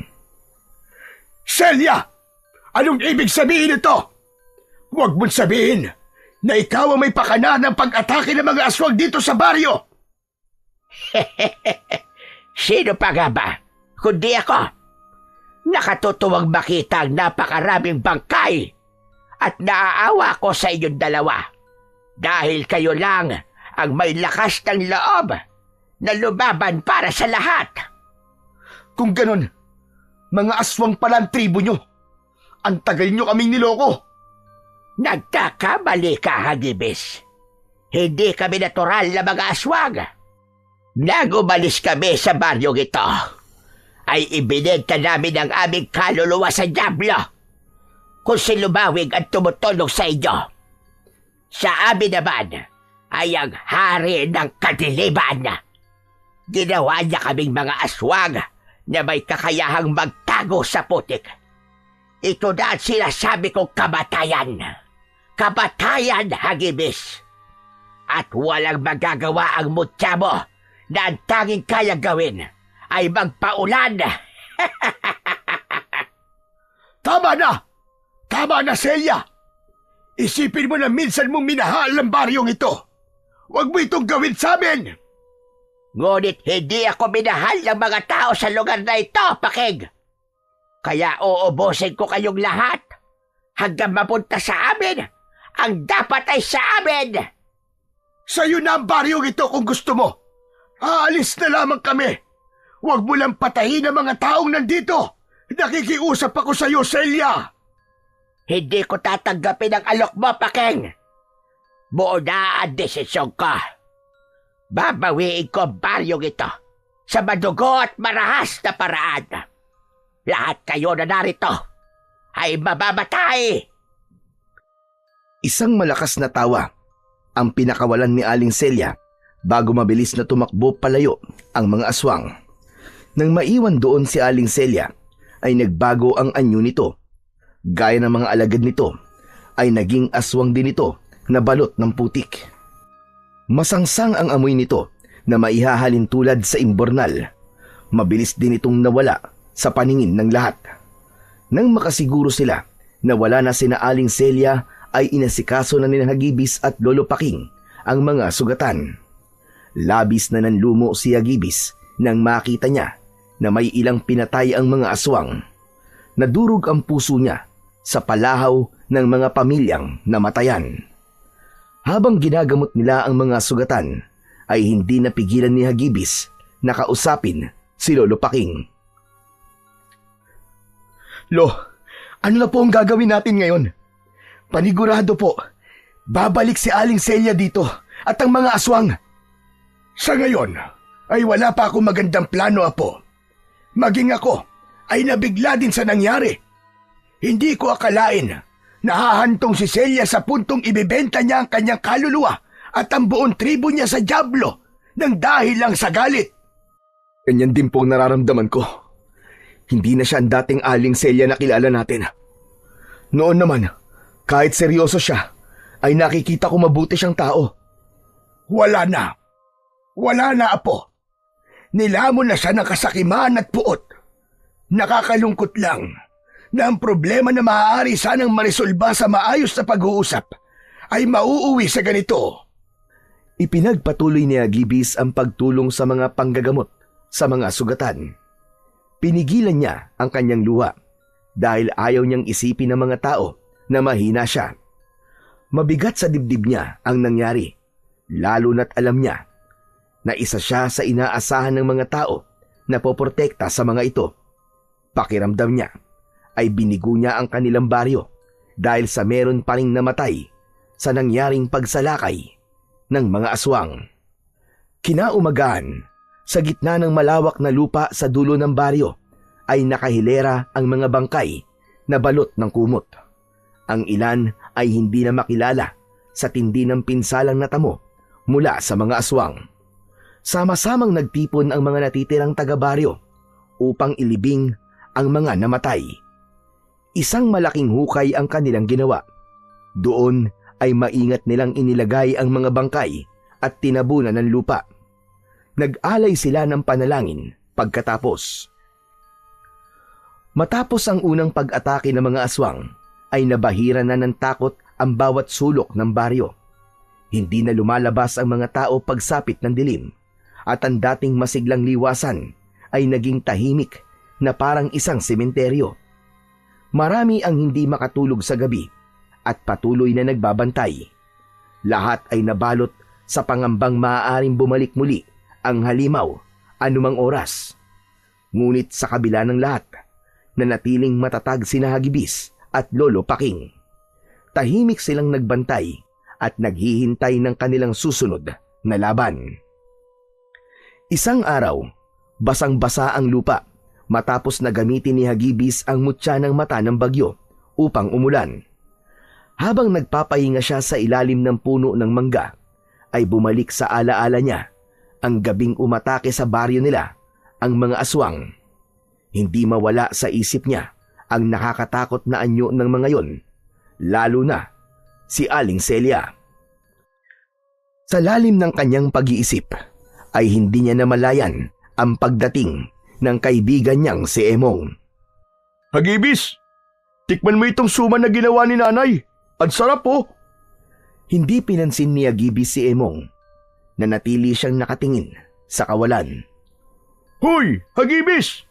Aba, ang lalim naman yata ng iniisip mo. Ikaw pala, Emong. Pasensya ka na. Iniisip ko kasi kung paano natin matatalo sina Aling Celia. Napakarami nila. Marami rin tayo. Pero hindi lahat ay kaya makipaglaban sa mga aswang. Mabigat na problema nga yan. Kahit ako, hindi ko itataya ang buhay ko para labanan ng mga aswang na yun. Amoy pa lang nila ay nakakasukan eh. Kahit ang lapitan sila ay hindi ko kaya. Kung may magagawa lang sana ako. Pero tanging itak lang ang kaya kong gamitin na sandata. Eh di, gamitin mo ang mutya ng mata ng bagyo. Napatingin si Hagibis kay Emong. Tila may bumangon na pag-asa sa kanyang dibdib sa sinabing yon ng kanyang kaibigan. Ang galing mo. Tama ka, Emong. Ang mutya ng mata ng bagyo. Marahil ay pwede kong gamitin ito bilang sandata laban sa mga aswang. O di ba? Sabi ko na sa'yo, nag-iisip din ako paminsan-minsan eh. Hindi ba't nakokontrol mo ang panahon? Ang kidlat, ang hangin. Yun! Gamitin mo ang kakayahan mo na yun para labanan ng mga aswang. Pero unahin mo si Aling Celia kasi matagal na akong pikon sa pagmumukha ng matandang hukluban na yun eh. Salamat, Emong, sa sinabi mo. Hayaan mo at sasabihin ko kay Lolo Paking ang ideya mo. Ayos! Pero bago mo sabihin sa kanya, tikman mo muna tong suman ni nanay. Pinagbigyan naman ni Hagibis si Emong at tinanggap niya ang inaalok nitong suman. Nang maubos niya yon, ay nagmamadali siyang umuwi sa kanilang bahay upang kausapin ang kanyang lolo. Ngunit pagdating niya sa kanilang bahay, ay wala roon si Lolo Paking.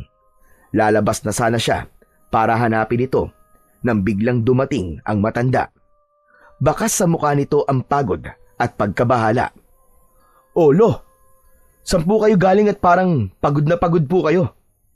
Sa liwasan, pinulong ko mga tao. Sinabi ko sa kanila na hindi ko sila pipigilan kung nais nilang umalis muna dito. Hinimok ko rin ang mga kalalakihan na lumaban, ngunit kakaunti lang ang may lakas ng loob. Naiintindihan ko naman kung bakit marami ang ayaw labanan ng mga aswang dahil natatakot silang matulad sila sa mga nauna nang namatay. Pero Lo, kanina, may sinabi po sa akin si Emong. Iminungkahi po niya sa akin na gamitin ko ang mutya ng mata ng bagyo upang labanan ng mga aswang. Sandaling natigilan si Lolo Paking sa sinabing yon ng kanyang apo. Hindi makapaniwala itong tumingin kay Hagibis. Pero apo, paano mo naman gagamitin sa pakikipaglaban ang mutya ng mata ng bagyo kung ginawa ito ni Lumawig para muling mabuhay ang ating baryo? Sa tingin ko po, ay hindi lang yun ang gamit ng mutya ng mata ng bagyo. Marahil, alam po ni Lumawig na darating ang mga aswang, kaya niya po ito pinagkaloob sa akin. At bilang tagapangalaga po nito, responsibilidad ko pong protekta ng baryo natin sa lahat ng unos at sa mga halimaw na magdadala ng gulot kamatayan dito. Sasanayin ko po ang sarili ko sa paggamit ng kapangyarihan ng mutya ng mata ng bagyo sa pakikipaglaban. Hindi ko alam kung epektibo nga ba ang ideyang yan ni Emong. Pero apo, sige, pinapayagan kitang gawin yan. At sana ay magtagumpay ka. Puno ng kumpiyansang tumango si Agibis. Isang panibagong pag-asa ang nabuhay sa dibdib nila. At walang ibang dasal si Agibis, kundi ang magtagumpay sila sa laban nila sa mga kampon ng kadiliman. Pagsapit ng hapon, habang ang araw ay dahan-dahan ng lumulubog, ay naglakad si Agibis patungo sa pusod ng gubat. Nakasabit sa leeg niya ang mutya ng mata ng bagyo. Nang makakita siya ng malawak na bakanting lupa sa gubat, ay huminto siya roon. Huminga siya ng malalim at itinuon niya ang lahat ng kanyang enerhiya sa mutya. Una niyang sinubukang kontrolin ang hangin. Inunat niya ang mga kamay at marahang pumikit. Ilang saglit pa ay naramdaman niyang lumakas ang ihip ng hangin sa paligid niya. Sa isang iglap ay pinakawalan niya ito sa isang direksyon at nabuwal ang ilang mga puno na naroon. Sunod niyang sinubukan tawagin ng kidlat. Itinutok niya ang kamay niya sa langit at may biglang liwanag na dumaan sa kalangitan na sinundan ng pag-ugong ng kulog. Tumama ang kidlat sa malaking bato at halos mahati yun sa gitna. Diniskubre pa ni Agibis ang iba pang kayang gawin ng mutya ng mata ng bagyo. Nagawa niyang gumawa ng ipo-ipo at nakontrol niya ang direksyon kung saan yun pupunta. Makalipas ang ilang sandali, ay nakaramdam ng pagod si Agibis. Naupo siya sandali sa ilalim ng isang mayabong na puno. Habol niya ang paghinga, ngunit may ngiti sa kanyang labi.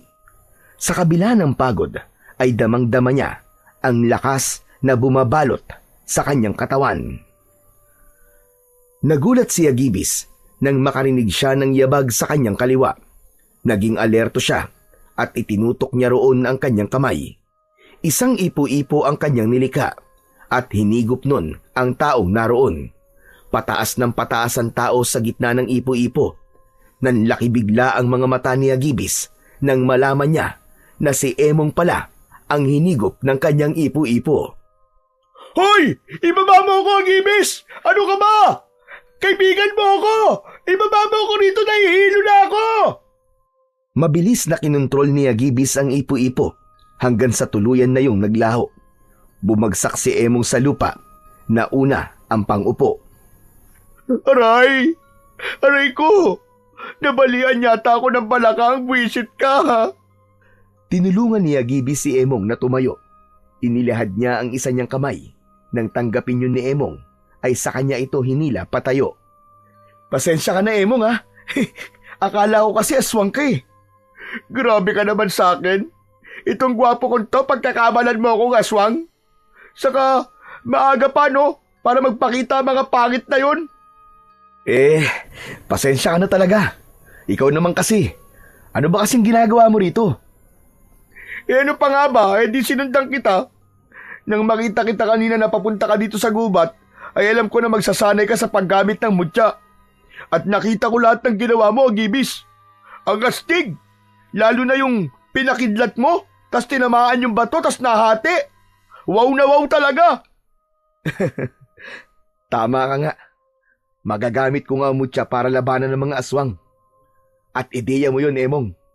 Salamat ha. Walang anuman. Siyempre, kahit hindi ako lalaban ng pisikal sa mga aswang, ay dapat may ambag pa rin ako, no? Pero, pwede bang gumawa ka ulit ng ipo-ipo? Gusto ko lang makita ng malapitan. Wag na. Pagod na ako eh. Umuwi na tayo. Sige na. Isa lang naman eh. Uuwi na tayo, Emong. Malapit ng dumili mo. Ang damot-damot naman ito. Naiiling na napatawa si Agibis. Nagpatiuna na siya sa paglalakad palabas ng gubat. Habang si Emong naman ay pinipilit pa rin siyang gumawa ng ipo-ipo. Ngunit hindi niya ito pinagbigyan. Simula noon ay naging mas alerto na si Agibis tuwing sasapit ang gabi. Minsan ay mag-isa siyang lumalabas upang magronda sa buong baryo. Sinisiguro niya na ligtas ang lahat at walang aswang sa paligid na nag-aabang ng pagkakataon para umatake. Sa tuwing nagroronda siya, ay palaging madaling araw na siya nakakauwi. Kung minsan pa nga, ay inuumaga na. Gaya na lang sa araw na yon, halos pasikat na ang araw nang makauwi si Agibis galing sa pag-iikot sa buong baryo. Nakita niya si Lolo Paking na naghahanda ng almusal sa kanilang maliit na kusina. Magandang umaga po. Inumaga ka na naman ah. Aba, matulog ka rin at baka magkasakit ka niyan. Matuto ka rin magpahinga, Apo. Hindi ko po kaya magpahinga, Lo. Hindi ko po kayang makatulog ng mahimbing sa gabi. Hanggat alam ko po na maaaring bigla na lang umatake sina Aling Celia rito. Gusto ko po makasiguro na kapag umatake sila, ay ako ang unang haharap sa kanila para wala nang ibang tao ang masaktan at mamatay. Talagang ipinagmamalaki kita, Apo. Napakalaki ng pagmamahal mo sa baryong ito. Sigurado ko na nakangiti sa iyo si Lumawig dahil hindi siya nagkamali na ibinigay sa iyo ang mutya ng mata ng bagyo. Iyo, kumusta pala ang pagsasanay mo? Maayos naman po, Lo. Marami po ako nadidiskubring bagay na kaya palang gawin ng mutya ng mata ng bagyo. Sa tingin ko po ay malaki ang posibilidad na mananalo po tayo sa laban. Masaya akong marinig yan sa iyo, Apo. Pero saka na natin pag-usapan yan. Mag-almusal na muna tayo at baka lumamig na itong kape. Naupo na si Agibis at magana siyang kumain. Bagamat sinasabi niya na kaya niya ang magiging laban nila sa mga aswang at kay Aling Celia, ay may takot pa rin siyang nararamdaman. Hindi lang niya yon ipinapakita dahil gusto niyang bigyan ng pag-asa ang lahat na malalagpasan nila ang napakalaking problema na kanilang kinakaharap ng sandaling yon. Nagpatuloy si Agibis sa kanyang pagsasanay, ngunit kahit abala siya sa bagay na yon, ay hindi niya kailanman kinalimutan ang isa pa niyang tungkulin sa baryo. Tuwing umaga ay pinupuntahan niya ang mga sakahan kung saan abala na ang mga magsasaka sa pagtatanim. Kapag nakita niyang natutuyo ang lupa, ay pinapaulan niya ng bagya upang hindi mahirapan ang mga magsasaka sa pagtatanim. Ang mga magsasaka ay hindi na nag-aalala sa tagtuyot. Kung minsan pa nga ay pinapadaloy ni Agibis ang malamig na simoy ng hangin upang bigyan ng ginhawa ang mga pagod na katawan ng mga nagtatrabaho. Alam niyang ang kapangyarihang ipinagkaloob sa kanya ay hindi lamang para sa digmaan, kundi higit sa lahat para sa ikabubuti ng kanyang mga kababaryo. Sa bawat patak ng ulan at ihip ng hangin, nararamdaman niya ang mas malalim na koneksyon sa mga tao, sa lupa at sa kapangyarihang mula sa langit na ngayon ay bahagi na ng kanyang pagkatao. Isang gabi, matapos ang hapunan, ay lumabas sina Agibis at Lolo Paking. Nagtungo sila sa likod ng bahay at humarap sa dambana na ginawa nila kapag nais nilang magdasal kay Lumawig. Kakaiba ang kabang nararamdaman ni Agibis ng gabing yon. Kaya inaya niya ang kanyang lolo na makipag-usap sa bathala ng kalikasan. Sa gitna ng katahimikan, ibinuka ni Agibis ang kanyang mga kamay at nagsimula siyang magdasal. Mahal na bathalang Lumawig, maraming salamat po sa pagpapalang ipinagkaloob mo sa aming baryo. Sa ulan, sa tubig, at sa panibagong pag-asa na muling bumangon mula sa pinsalang idinulot ng tagtuyot. Ngunit batid ko po na hindi pa tapos ang aming laban. Alam ko pong may mas malalakas pang panganib na darating. Ang mga aswang na hindi pa tuluyang nauubos at ang takot sa kanilang pagbabalik ay unti-unting bumabalot muli sa aming mga puso. Kaya po mahal na bathalang Lumawig, hinihiling ko po sa inyo na patatagin niyo po ang aking loob at ang bawat isa sa amin. Gabayan niyo po ako sa paggamit ng mutya ng mata ng bagyo. Patawarin niyo po ako kung minsan ay napanghihinaan po ako ng loob. At ngayong gabi, itinataas ko po ang lahat ng ito sa inyong pangalan at sa ating lumikha. Pagkatapos magdasal, ay ibinaba ni Agibis ang kanyang mga kamay. Napatingin siya sa kanyang lolo nang tapikin nito ang kanyang likod. Ngunit nang pabalik na sila sa loob ng kanilang kubo, ay tila may ibinulong ang hangin kay Hagibis. Luminga siya sa paligid na parang may hinahanap, ngunit hindi niya matukoy kung ano. Bakit, Apo? May problema ba? Lo, sa tingin ko po ay narito na ang mga aswang. Tumango si Lolo Paking. Nagmamadali itong pumasok sa bahay at nang lumabas ito ay may hawak na itong 2 itak. Ibinigay nito ang isa kay Hagibis. Lumabas sila sa kanilang bakuran. Naglakad sila at nakiramdam. Sigurado ka ba, Apo, na nandito na sila? Opo, Lo. Ibinulong po sa akin ang hangin. Nasa paligid lang po ang mga aswang. Ngunit nasaan sila? Kahit bakas o anino nila ay hindi ko makita. Huminto si Hagibis sa paglalakad.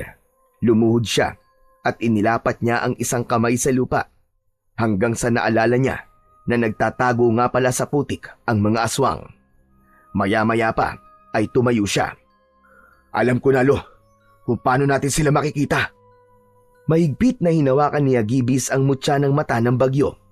Sa isang iglap ay bumuhos ang napakalakas na ulan. Mabilis na nabasa ang lupa at mula roon ay lumitaw ang mga aswang na nagtatago sa putik. Nahugasan ng ulan ang katawan ng mga ito, kaya wala ng paraan ang mga aswang upang magtago pa sa kanila. Nang tuluyan ng malantad ang mga aswang, ay tumayo ang mga yon. Pinahinto na ni Hagibis ang ulan at inihanda niya na ang kanyang sarili sa pakikipaglaban. Sabay-sabay na umatake ang mga aswang. Napangisi si Hagibis. Itinaas niya ang 2 niyang kamay at mula sa kalangitan ay bumagsak ang sunod-sunod na kidlat. Lahat ng aswang na tinamaan ng kidlat ay bumagsak at nangisay. Isang aswang ang sumugod kay Hagibis mula sa gilid, ngunit isang buhawi ang bumalot sa kanyang katawan na siyang nagtaboy sa aswang. Tumalsik ito at nagpagulong-gulong sa lupa. Nagsimula na ring lumaban si Lolo Paking gamit ang kanyang matalas na itak. Sa bawat saksak at pagharibas sa mga nilalang ng itak niya ay may 1 o 2 aswang ang bumabagsak. Umatake ang isang aswang kay Lolo Paking at bumaon sa braso ng matanda ang matutulis nitong mga kuko. Umatras ang matanda at sinaksak sa tiyan ng aswang na sinundan nito ng taga sa leeg. Lo, nasugatan ka! Ako na po ang bahala dito! Kaya ko pa, Apo! Huwag mo akong intindihin! Napalingon ng 2 nang makarinig sila ng matinis na pagtawa na tila nagmumula sa ilalim ng lupa. Mula sa putikang bahagi ng daan ay unti-unting bumangon si Aling Celia na nasa anyong aswang. Nang ganap na itong nakatayo, ay matalim ang mga matang tumingin ito kay Hagibis. Sa tingin mo ba ay mananalo kayo dahil sa mutyang yan? Nagkakamali ka, Hagibis. Walang kahit anong mutya ang magpapabagsak sa tribong Dumalda. Wala kayong laban ng lolo mo sa akin. Huwag kang pakasiguro, Aling Celia. Nasa likod namin si Lumawig. Kaya kung inaakala mo natatakot kami sa'yo, ay nagkakamali ka. Samantala, abala si Lolo Paking sa pakikipaglaban sa natitirang mga aswang. Kita pa rin sa matanda ang husay at bilis nito pagdating sa pakikipaglaban. Nang sumugod naman si Aling Celia kay Hagibis, ay agad na nagpakawala si Hagibis ng kidlat. Pinuntirya ng mga kidlat si Aling Celia. Ngunit sa dami ng kidlat na bumagsak, ay wala kahit isa ang tumama sa matandang babae. Matagumpay nitong nalapitan si Hagibis at kinalmot siya nito sa dibdib. Hinawakan ng aswang ang balikat niya at buong puwersa siyang inihagis. Napaigik si Hagibis nang tumama ang likod niya sa lupa. Ganun pa man, ay mabilis siyang tumayo at hinarap si Aling Celia. Yan ba ang pinagmamalaki mong kapangyarihan? Walang laban na mga kidlat mo sa bilis ka! Muling ginamit ni Hagibis ang kapangyarihan ng mutya ng mata ng bagyo. Naipon ng hangin sa harapan niya at isang malaking buhawi ang kanyang nilikha. Mabilis niyang pinalakad ang buhawi papunta kay Aling Celia. Ngunit sa isang kisap mata ay nawala ang matanda sa kinatatayuan nito. Agad na tinunaw ni Agibis ang buhawi bago pa yon mapunta sa mga kabahayan. Nagulat na lang si Agibis nang biglang sumulpot si Aling Celia sa kanyang likuran. Sumampa ito sa likod niya at kinagat siya sa balikat. Mabilis na tumalon si Aling Celia papunta sa harapan ni Agibis at malakas itong tumawa. Wala kang laban sa akin. Hindi mo kayang gamitin ang tama ang mutya ng mata ng bagyo. Bakit hindi mo na lang sa akin ibigay yan upang magamit ko ang rurok ng kapangyarihan yan? Hindi! Hindi ako papayag na mapunta sa kagaya mo ang mutyang pinagkaloob sa akin ni Lumawig! Kung gayon, ay papatayin na lamang kita at saka kukunin ang mutya sa iyo! Matapos yun, ay mabilis na sumugod si Aling Celia kay Agibis. Muli siya nitong hinawakan sa magkabilaan niyang braso at ibinalibag sa malayo. Sa pagkakataon na yon, ay hindi naging maganda ang pagkakabagsak sa lupa ni Agibis. Naramdaman niya ang labis na sakit sa kanyang likod at dibdib. Habang tumatayo si Agibis, ay naramdaman niya ang paggapang ng kakaibang init sa loob ng kanyang katawan. Maigpit niyang hinawakan ng mutya ng mata ng bagyo at saka siya malakas na sumigaw. Lumawig! Bathala ng kalikasan! Alam kong naririnig niyo ako! Ngayon ko kailangan ng inyong lakas at kapangyarihan! Tulungan niyo po ako! Isang malakas na kidlat ang bumagsak mula sa langit at tumama yun ng diretso sa katawan ni Agibis. Sumunod pa ang isa at isa pa. Sunod-sunod na tinamaan ng kidlat si Agibis. Ngunit imbis na masugatan sa mga kidlat, ay mas lalo pang lumakas si Agibis. Nang huminto ang pagtama ng kidlat kay Agibis, ay binalot ng kuryente ang kanyang katawan. Umangat ang paa niya sa lupa at sa tindi ng enerhiyang bumabalot sa kanya, ay naging kulay puti ang kanyang buhok at lumutang siya sa ere. Napaatras si Aling Celia at hindi maipinta ang takot sa mukha nito. Hindi! Imposible! Imposible ito! Anong klaseng kapangyarihan yan? Ito ang kapangyarihan na tatapos sa'yo! Sa isang kisap mata, ay sumugod si Agibis papunta kay Aling Celia. Mas mabilis pa siya sa kidlat, kaya hindi na nagawang iwasan ni Aling Celia ang kanyang pag-atake. Nagulat na lang ang matandang aswang nang nasa harapan na nito si Agibis habang nakaumang ang isang kamao. Isang napakalakas na suntok mula kay Agibis ang natanggap ni Aling Celia. Tumama ang suntok sa tapat mismo ng puso nito. Sa sobrang lakas ng suntok na yon, ay bumaon yun sa dibdib ng aswang at lumagpas sa likod nito. Agad na hinugot ni Agibis ang kanyang kamao at walang buhay na bumagsak sa basan lupa si Aling Celia. Sa huling hininga ni Aling Celia ay lumabas pa ang itim na usok mula sa bibig nito at kasabay ng pagkamatay ni Aling Celia ay magkakasabay din bumagsak at nangamatay ang mga aswang sa paligid. Maraang lumapat ang mga paa ni Agibis sa lupa. Nang nakatapak na siya sa lupa, ay nawala na rin ang kuryenteng bumabalot sa kanya, ngunit ang buhok niya ay nananatiling kulay puti. Nang makita ni Agibis si Lolo Paking na palapit sa kanya, ay sinalubong niya ito kahit sugatan siya. Puno ng kasiyahan na nagyakap ang maglolo. Apo, napakahusay mo! Ipinagmamalaki kita! Tapos na po, Lo. Tapos na. Hindi na po natin kailangan matakot kay Aling Celia at sa mga aswang na putik. Mula sa mga bahay ay lumabas ang mga tao at nakiisa ang mga ito sa kasiyahan ni Agibis at Lolo Paking. Lahat ay nagpaabot ng pasasalamat sa dalawa at may ilan pang naiyak dahil sa labis na kasiyahan. Nakangiting tumingala sa kalangitan si Agibis at tahimik siyang nagpasalamat kay Lumawig dahil hindi sila nito pinabayaan. Matapos ang laban na yon ay bumalik sa dati ang katahimikan ng baryo ni Hagibis. Hindi na kinailangang gamitin ni Hagibis ang mutya ng bagyo upang tumulong sa mga magsasaka, sapagkat kasabay ng pagkamatay ni Aling Celia ay namatay na rin ang sumpang ipinataw nito sa baryo.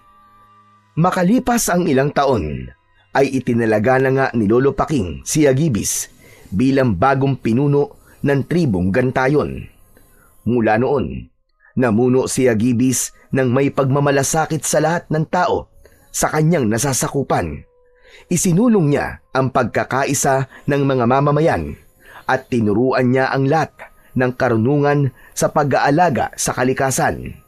At dahil doon, ay mabilis na nakuha ni Hagibis ang respeto at paggalang ng lahat at hindi rin nakalimutan ng mga tao ang kabayanihan na kanyang ipinamalas noong tinapos niya ang takot ng mga tao mula sa mga aswang. At nangako siya sa mga ito na hanggat nabubuhay siya ay iaalay niya ang sarili niyang buhay sa pagtatanggol at pananatili ng katahimikan at kapayapaan sa kanilang baryo, sa tulong ng mutya ng mata ng bagyo at sa gabay ng mahal na bathalang Lumawig at sa paniniwala at pananampalataya niya sa Diyos na pinakamakapangyarihan sa lahat. Ito